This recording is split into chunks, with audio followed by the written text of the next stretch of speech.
Então vamos lá para a nossa primeira pergunta. Então, gente, a primeira pergunta é assim, ó, fiz uma aplicação de PEN, para quem não sabe o que é PEN, é procedimento estético injetável para microvasos, mas não teve resultado. Isso é efeito rebote? Essa pergunta, gente, é da Meirelle de Goiás. Olha só que bacana. Na verdade, gente, quando você faz uma aplicação de PEN e você não consegue observar resultados, possivelmente isso não é efeito rebote, é que a quantidade não foi suficiente, né? Quando a gente vai para a literatura, nos artigos científicos, são necessárias muitas vezes até 6 sessões para que você tenha, certo? A total esclerose dos microvasos. Então, o que eu indico, certo, para você que fez uma aplicação de PEN e não teve resultado, continue aplicando, certo? Tem pessoas que têm microvasos telangiectasias bem resistentes, dependendo dos vasos, né? Vasos sanguíneos mais profundos que estão irrigando, que estão causando essa angiogênese e formando esses microvasos e essas telangiectasias. Então não fica frustrado. Se você fez uma única aplicação e não conseguiu resultados satisfatórios, continua aplicando, porque tem casos de pessoas que necessitam até de 6 aplicações, tá bom? Então fica tranquilo com isso aí, que muitas vezes é normal, tá bom? Essa pergunta aqui, ó, é muito bacana, gostei demais, certo? Ela na verdade eu não sei o nome da pessoa, a minha equipe só enviou, que é da Esbelt Saúde Estética, mas a pergunta é mais ou menos assim, olha só. Fiz um preenchimento labial numa paciente, com preenchedor de marca consagrada, mas com 2 meses, a paciente relatou que não tinha mais preenchedor, olha só. Percebam aí, ela relatou também que esteve doente, internada por vários dias, tomou muita medicação. Isso tem alguma contribuição do que aconteceu? Olha, gente, é interessante essa pergunta aqui da nossa colega, né? Porque o que acontece? Pode ter a ver sim. O que acontece? Muitas das pessoas que chegam a se internar, né, é mais para se hidratar, porque ela não está tendo uma hidratação, né, por via oral de forma adequada. Então, o que acontece? Se o paciente não está tendo essa hidratação de forma adequada, acaba que o ácido hialurônico ele pode sim ser reabsorvido de forma muito rápida. Pode ter, doutor Vinícius, mesmo a marca sendo consagrada, algum problema com o preenchedor? Pode, tá? Na sua fabricação ele pode sim vir com algum problema, mesmo de marcas consagradas. Mas isso não é comum, isso não é de costume. Então, acredito que seria mais pelo dia a dia dessa paciente. Então, se uma paciente não se hidrata de forma correta, não usa hidratantes nem antioxidantes, não tem uma alimentação balanceada adequada, esse preenchedor ele tende a ser reabsorvido de forma mais rápida. É claro que, mesmo podendo acontecer isso, foi muito pouco tempo, 2 meses apenas, certo? Então, o que acontece? Se você não tiver explicado isso para o paciente, o que eu indico é que você faça o preenchimento novamente e não cobre por esse preenchimento, tá bom? Porque você faltou esclarecer para o paciente que os cuidados em casa são importantes, os cuidados home care do dia a dia é importante para que aquele preenchedor ele possa ter uma durabilidade adequada de 8 meses a 1 ano, tá? Por isso que é muito importante, gente, os termos de consentimento. Deixa tudo esclarecido. É muito fácil fazer um termo de consentimento, tá? Existem modelos na internet, então pega esse termo, faz tudo bonitinho, manda o paciente assinar para que ele fique ciente que fazer um preenchimento e se ele não se hidratar de forma correta, se alimentar corretamente, tudo isso influencia e pode ser absorvido de forma mais rápida. Sem dúvida nenhuma, o fato dela ter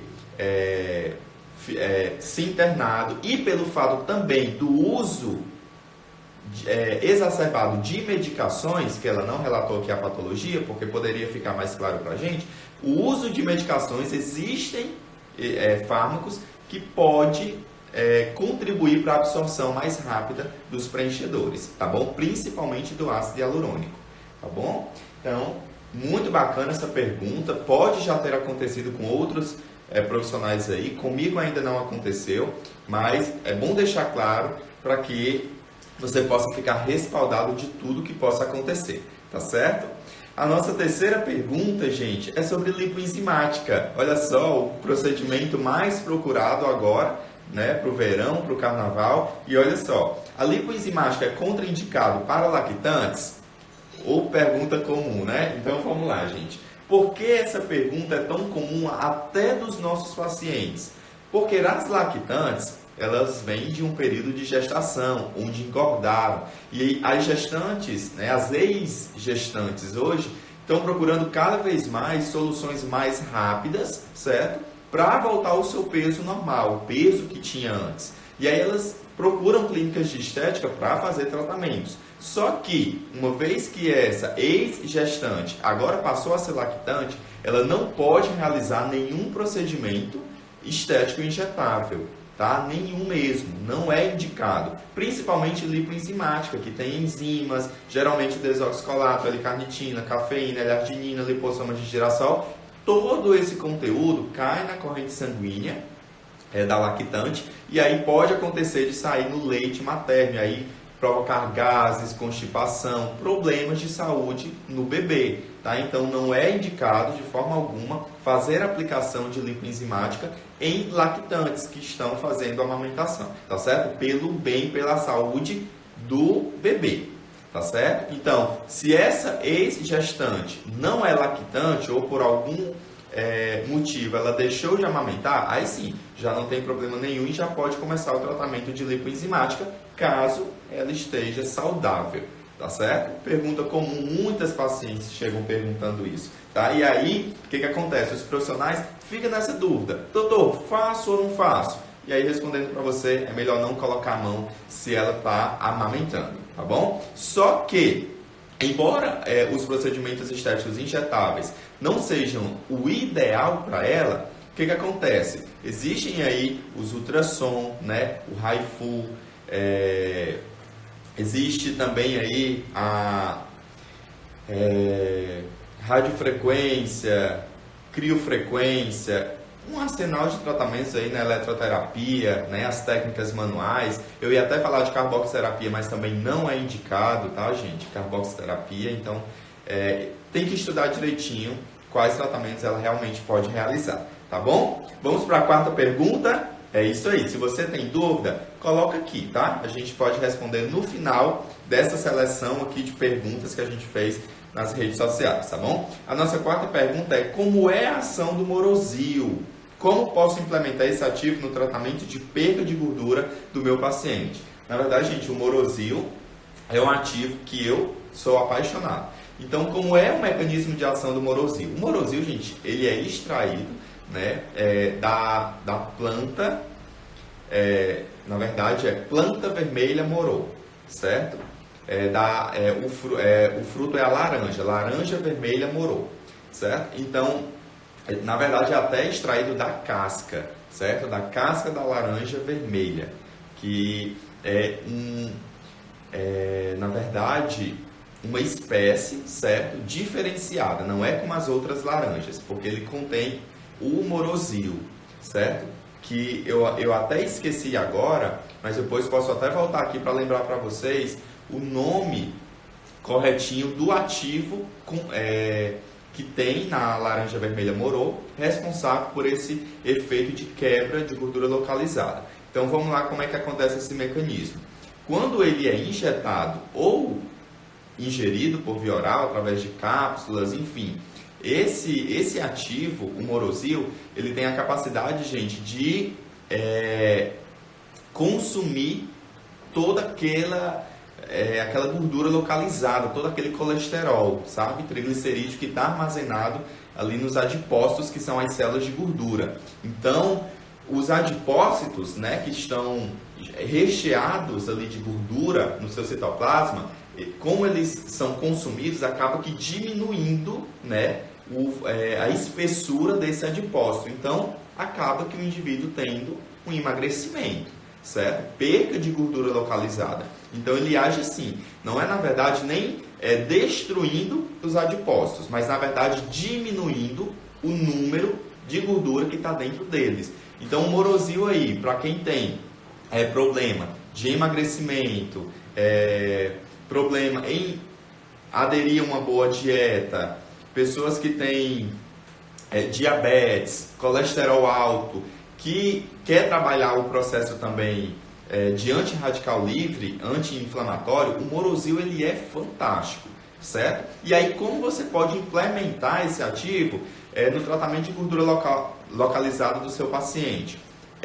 O Morosil, eu não gosto muito dele injetável, certo? Pelo fato que você já faz lipoenzimática no paciente, já faz tratamento de inibidor de apetite, inibidores de ansiedade. Então você já faz todos esses tratamentos injetável. Então o que é que eu faço com o meu paciente? Eu prescrevo ele manipulado em cápsulas, porque aí o meu paciente pode tomar todos os dias em jejum.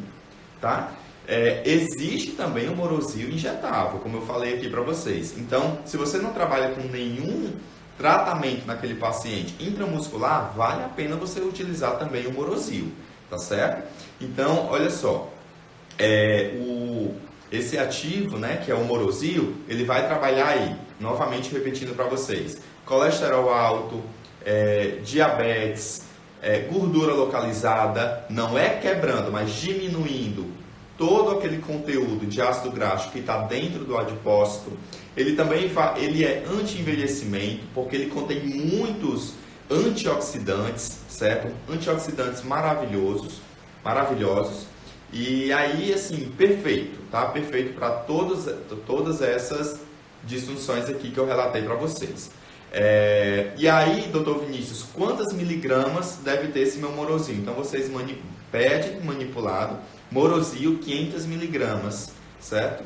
E aí, o paciente toma uma cápsula em jejum por dia, beleza? Então, tem uma formulazinha bem bacana para vocês do Morosil. Gostei dessa pergunta, tá? Muito bacana mesmo. Eu acredito que essa pergunta veio nas minhas redes sociais porque na semana passada eu comentei sobre o Morosil lá nos meus stories no Instagram.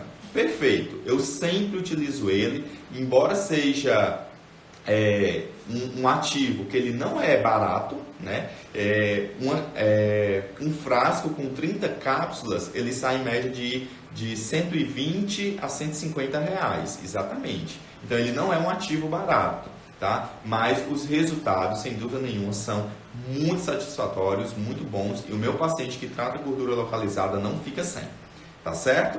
Vamos lá para a nossa quinta pergunta. A quinta pergunta, gente, posso fazer lipoenzimática em quem tem esteatose hepática? Opa, muito boa. Gente, na verdade, esteatose hepática é uma disfunção patológica onde o indivíduo acaba acumulando gordura nas células do fígado, que são os hepatócitos.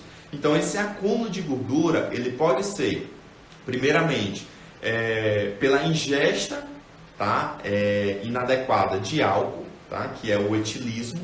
Então, você consome muito álcool e acaba que todo aquele álcool se transformando em gordura e estocando no fígado. Existe a condição de esteatose hepática de cunho genético, tem pessoas que se alimentam de forma direitinha, faz atividade física e mesmo assim tem acúmulo de gordura no fígado. Então é uma condição genética, certo? É aquele paciente que ele fica fazendo acompanhamento, mas não faz nem uso de medicação, tá bom?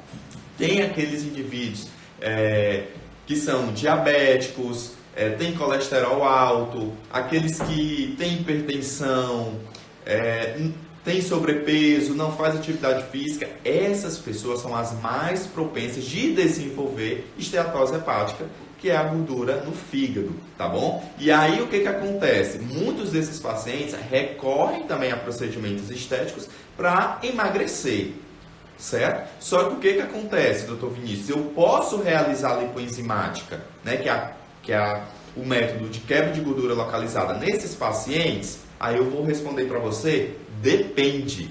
Por que depende? Do grau de esteatose hepática daquele indivíduo.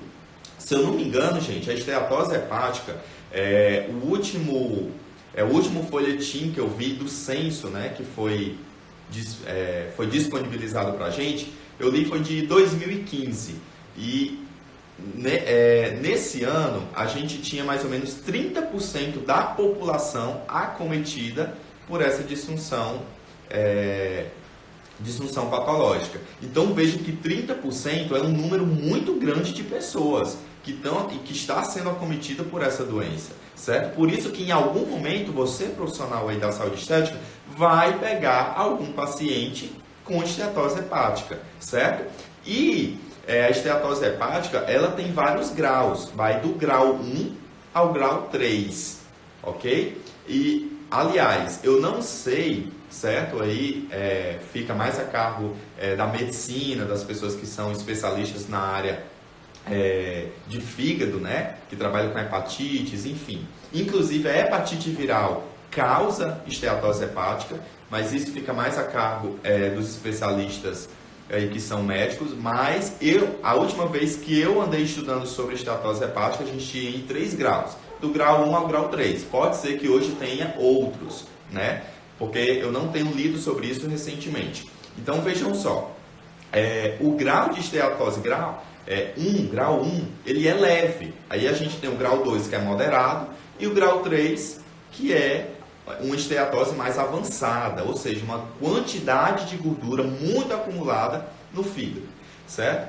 E o que é que eu posso falar para vocês? Que se o paciente ele tem um grau leve, você pode realizar a lipoenzimática. Por quê? O que acontece? Quando você injeta enzimas, certo? Toda aquela gordura, aquele ácido graxo, ele cai na corrente sanguínea, é metabolizado pelo fígado para se transformar em glicogênio e ser consumido pelo corpo através de gasto energético, tá bom? Aí o que acontece? Se você injeta enzimas em um paciente que tem um grau muito acentuado, né? Ou seja, o grau 3 de esteatose hepática acaba que fica inviável pelo fato de que o paciente já tem muita gordura lá no fígado, já causando uma insuficiência hepática. E aí vai remanejar para lá ainda mais gordura, você pode acabar colocando o paciente em risco.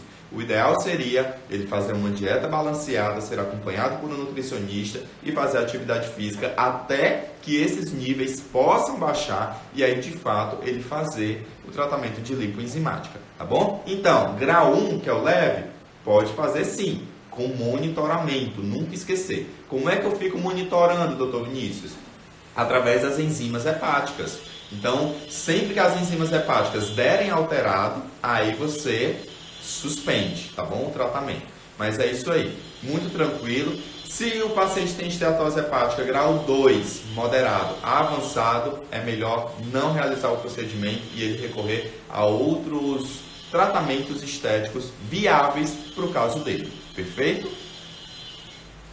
Então vamos lá. Próxima pergunta, gente, qual material de fios de sustentação mais seguro?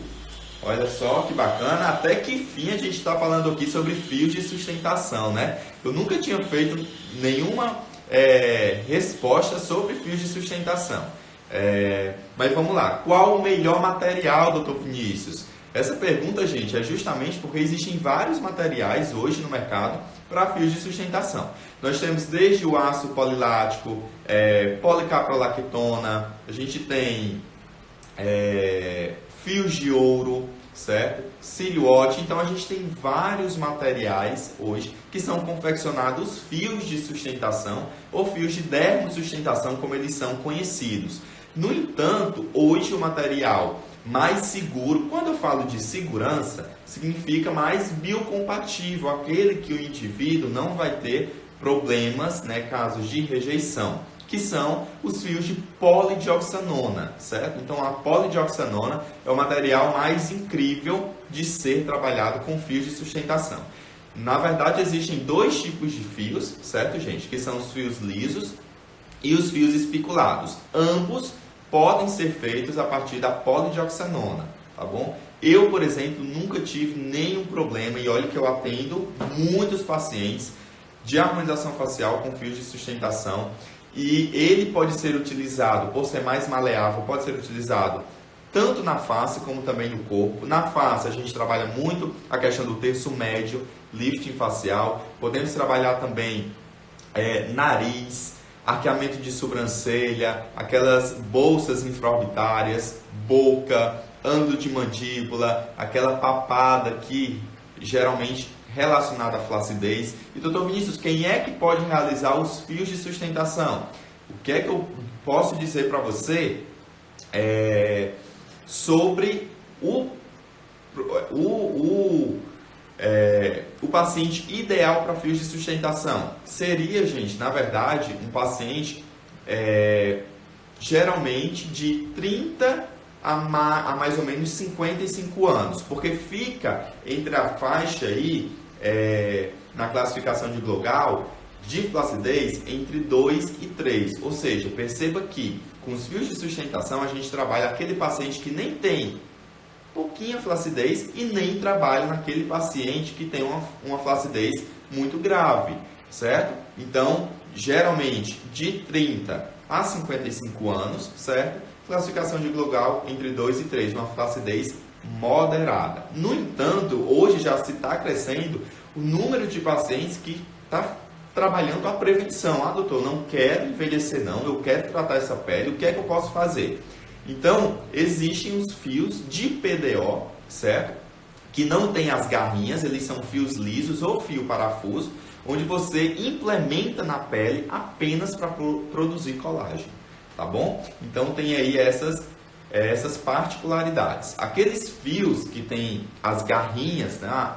Que é os fios de polidioxanona que tem as garrinhas, acabam que sendo utilizados mais nesses pacientes entre 30 a 55 anos, quando se quer causar um lift e além do lift, a gente quer produção de colágeno. Agora vem aí a questão, da mesma forma dos preenchedores, a maioria dos pacientes acredita que não necessita cuidar da pele, certo? Então, o que é importante você deixar claro para o seu paciente? Quando ele vai fazer fio de sustentação, precisa também ter termo de consentimento, porque aquele paciente precisa estar sempre cuidando da pele, até porque se você pegar uma pele muito maltratada, com fotoenvelhecimento exacerbado e fizer fios de sustentação, você não vai ter resultado. E eu digo isso por experiência própria, porque no início da minha carreira eu não tinha isso como entendimento, certo? Há 3 anos atrás eu não tinha essa maturidade em entender que a pele do paciente ela precisa estar bem cuidada para que você possa chegar com os procedimentos estéticos mais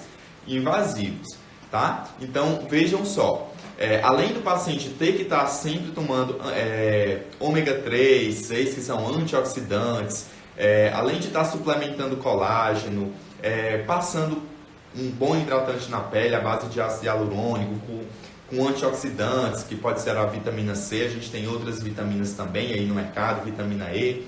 Então, perceba que a pele do paciente para fio de sustentação, ela também precisa ser bem cuidada, tá bom? Para que você possa ter a produção de colágeno. Qual é a finalidade do fio de sustentação? Produzir colágeno. Uma vez que aquela pele não tem recursos para produzir colágeno, o seu procedimento com fio de sustentação, infelizmente, não vai ser dos melhores, tá? Você vai implementar o fio, mas ele não vai gerar resultado.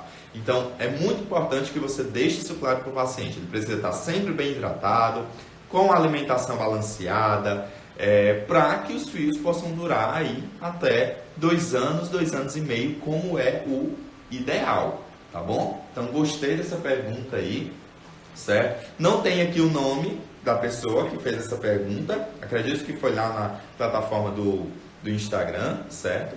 E qual o paciente ideal para a harmonização facial? Então, gente, eu costumo dizer que não tem paciente ideal para fazer a harmonização facial, tá bom? Agora, o ideal seria você tratar apenas o que incomoda o seu paciente, tá? Eu não acho conveniente um paciente chegar no seu consultório e você apontar erros. Não existe isso, erros na face de um paciente, gente. Tá? O que a gente pode falar é sobre algumas assimetrias que nós podemos corrigir na face do paciente, mas você que trata a harmonização facial, deixe o seu paciente relatar o que está incomodando ele, porque às vezes está incomodando o nariz e você fica lá tratando rugas na testa, fica tratando, tá entendendo? Então, é interessante você montar um plano de acordo com o que realmente interessa para o seu paciente. Se existe idade correta para se iniciar uma harmonização facial, não tem, certo? A partir de 18 anos, você já pode começar a tratar o seu paciente. Se ele quer uma mandíbula mais marcada, se ele quer aquele efeito top model look, geralmente as modelos, mesmo com 18 anos, já querem fazer esse procedimento, então a gente pode realizar, tá bom? Tudo isso são questões que a gente trata, mas de forma preventiva, tá? Não é interessante você fazer a harmonização facial para estar deixando todo mundo do mesmo jeito, tá? Mas pode tratar aí, não existe uma idade ideal, certo? Não existe. Às vezes a gente até pega livros que datam. Não, o ideal seria você começar dos 30 a mais ou menos 40 anos. Não, hoje já mudou muito a nossa forma de pensar a respeito da harmonização facial, tá? Então não tem uma idade corretinha, tá certo? Nós temos outra pergunta aqui, tá? Nossa última pergunta após a aplicação, o que faz ter a migração da toxina botulínica? Gente, que bacana! E para responder essa pergunta, eu vou pegar aqui um livro, ó, um livrozinho, esse livro aqui, tá? Ó, Técnicas de Rejuvenescimento Facial, autores maravilhosos. Já tem um tempinho que eu tenho ele, assim que foi lançado esse livro, tá? Porque fala de toxina botulínica e MD Codes, que é o que eu sempre estou interessado em aprender. E aí eu vou responder essa pergunta com uma página desse livro muito interessante, tá? Lembrando que a dúvida do profissional seria o que causa a migração do Botox, ou seja, causando pitose e assim aquelas complicações. Então na página 202, olha só o que é que pode causar a migração, não sei se vocês conseguem ver direitinho, ó, mas eu vou ler aqui para vocês, tá? Então o que é que pode causar a migração da toxina botulínica? Primeiro, a área de aplicação, certo? Porque a área de aplicação, tem locais que não podem ser aplicados a toxina botulínica. Por exemplo, nessa região aqui, ó, do forame supraorbital, tá? Então não pode. Segundo, volume de diluição. Às vezes você faz uma diluição com um volume muito grande de soro fisiológico. E aí o que acontece? Para injetar uma determinada quantidade de unidades no paciente, você precisa injetar um maior volume, certo, do material que você diluiu a toxina, ok? Outro ponto importante é a característica do produto. E aí eu quero... Por que característica do produto? Mas então isso, toda toxina botulínica não é do mesmo jeito? Não, não é. E é importante você pegar a bulazinha da toxina que você utiliza e começar a pesquisar e a investigar. Porque um exemplo que eu vou dar aqui é da toxina botulínica da Dispo. Então, o que acontece? A Dispo, ela tem, gente,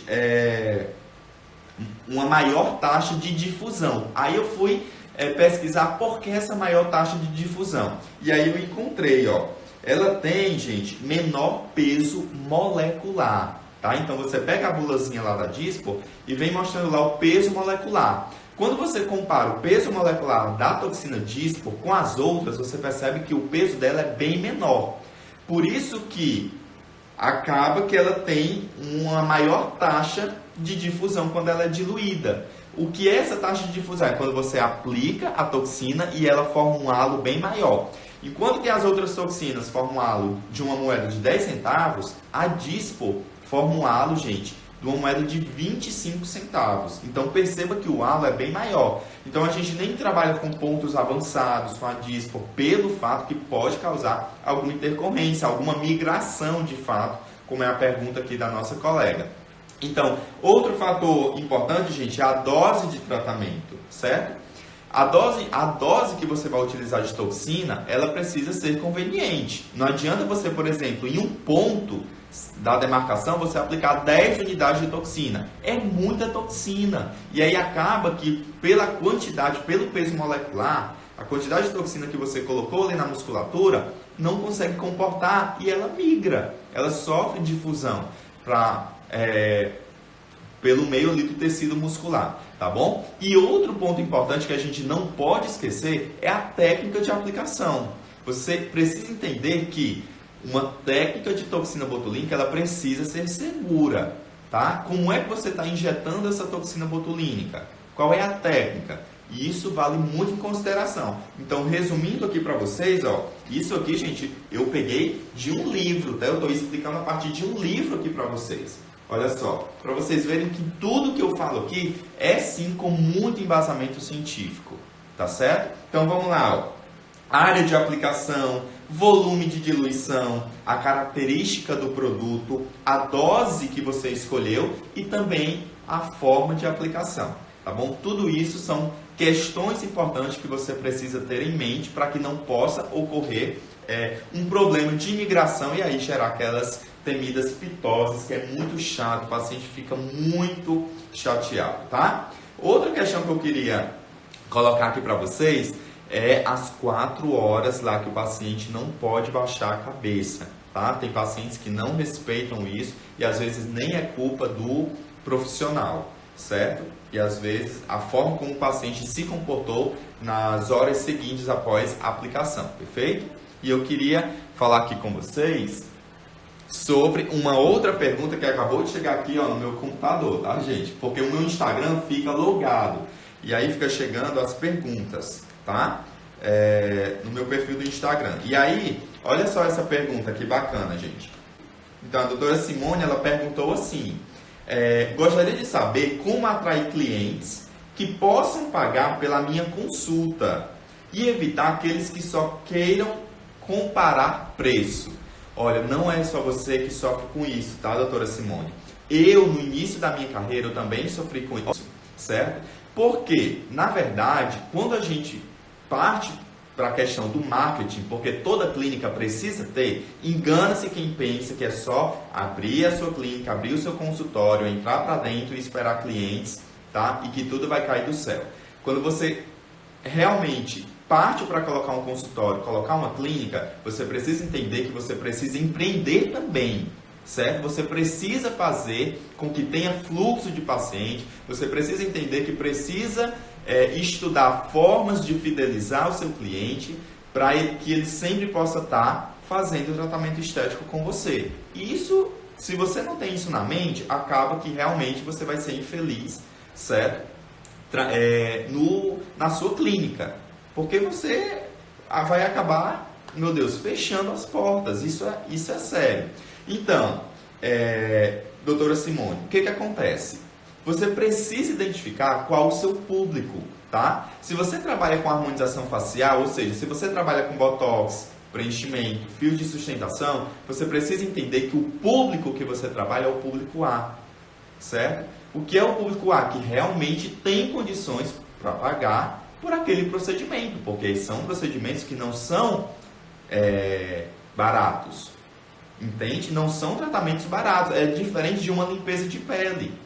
Uma limpeza de pele, que varia aí de 100 a 200 reais, é diferente de um procedimento de R$1.000, R$1.500, R$5.000, R$10.000, como é o caso de alguns pacientes, tá? Então não é qualquer pessoa. E existe aqueles amantes, certo, da estética, que querem realmente estar no seu consultório pechinchando. Muitas vezes ele não é nem pechinchando, mas procurando preço, certo? E querendo estar comparando. Esse tipo de profissional não é, esse tipo de cliente não é o seu cliente. Você precisa montar um marketing voltado para o público que consome realmente o seu produto.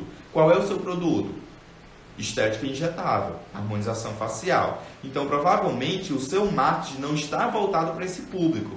Ou seja, você está brigando com aquele pessoal ali, com aquelas pessoas que tá ali, que é o público C, geralmente o público B também é o público de harmonização facial, e às vezes você está brigando ali com o público C, fazendo marketing, eles não pagam por avaliação, por isso que não vão na sua clínica,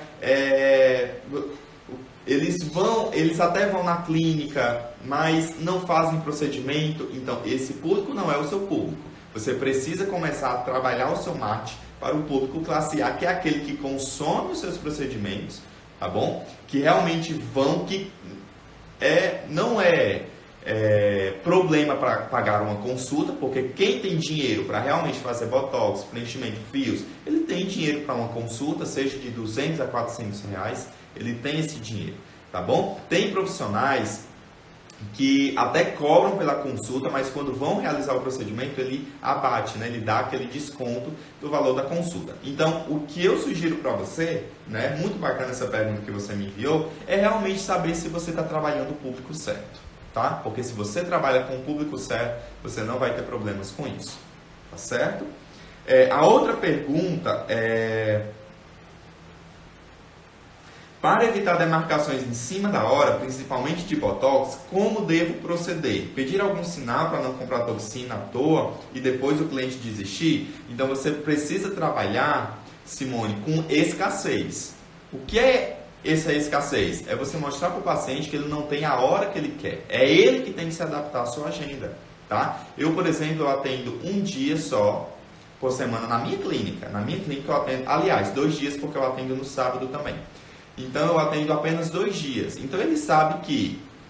então a minha agenda é muito lotada. Então ele sabe que se ele não comparecer à consulta dele, ele só vai ter vaga para daqui a mais ou menos 1 mês. Certo? Então muitas vezes alguns pacientes demarcam porque ele sabe que a hora que ele quiser ir vai dar tudo certo.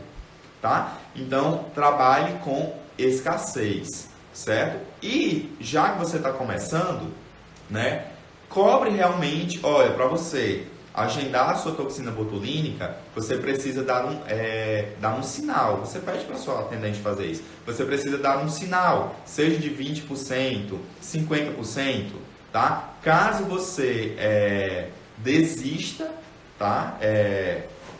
Você desista de fazer a aplicação, você não vai ter reembolso, tá? E tenho certeza que o paciente não vai desistir, tá bom? Essa seria uma forma. Eu não tenho esse problema, tá?